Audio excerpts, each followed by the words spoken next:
आपल्यासोबत नाना पटोले आहेत, जे आज नांदेडच्या दौऱ्यावर आलेले आहेत. प्रकाश आंबेडकरांना तुम्ही जे पत्र लिहिलं होतं त्यानंतर त्या पत्रानंतर वंचितने जी भूमिका घेतली त्याच्यानंतर बोलणं झालं, त्याच्यानंतरही आम्ही एक पत्र त्यांना दिलेलं आहे.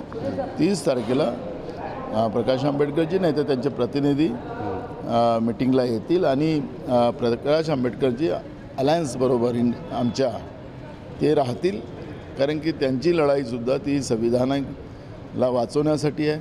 त्यांची लढाई लोकशाहीला वाचवणारी आहे आणि या पद्धतीच्या लोकशाही व्यवस्था संपवणारी जी BJP आहे त्यांच्या विरोधातली लढाई आहे.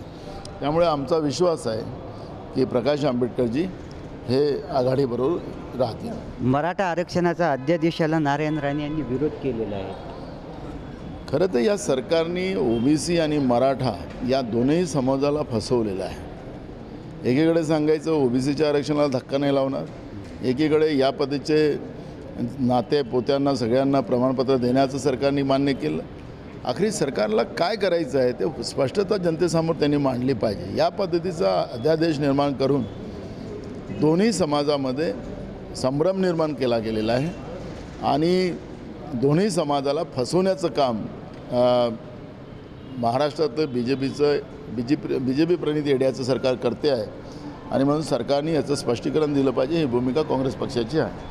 हे होते नाना पटोले ज्यांनी आताच आपल्यासोबत बातचीत केलेली आहे. कॅमेरा पर्सन पुरुषोत्तम जोशीसह अभिषेक एकबोटे, ABP माझा, नांदेड. ABP माझा, उघडा डोळे बघा नीट.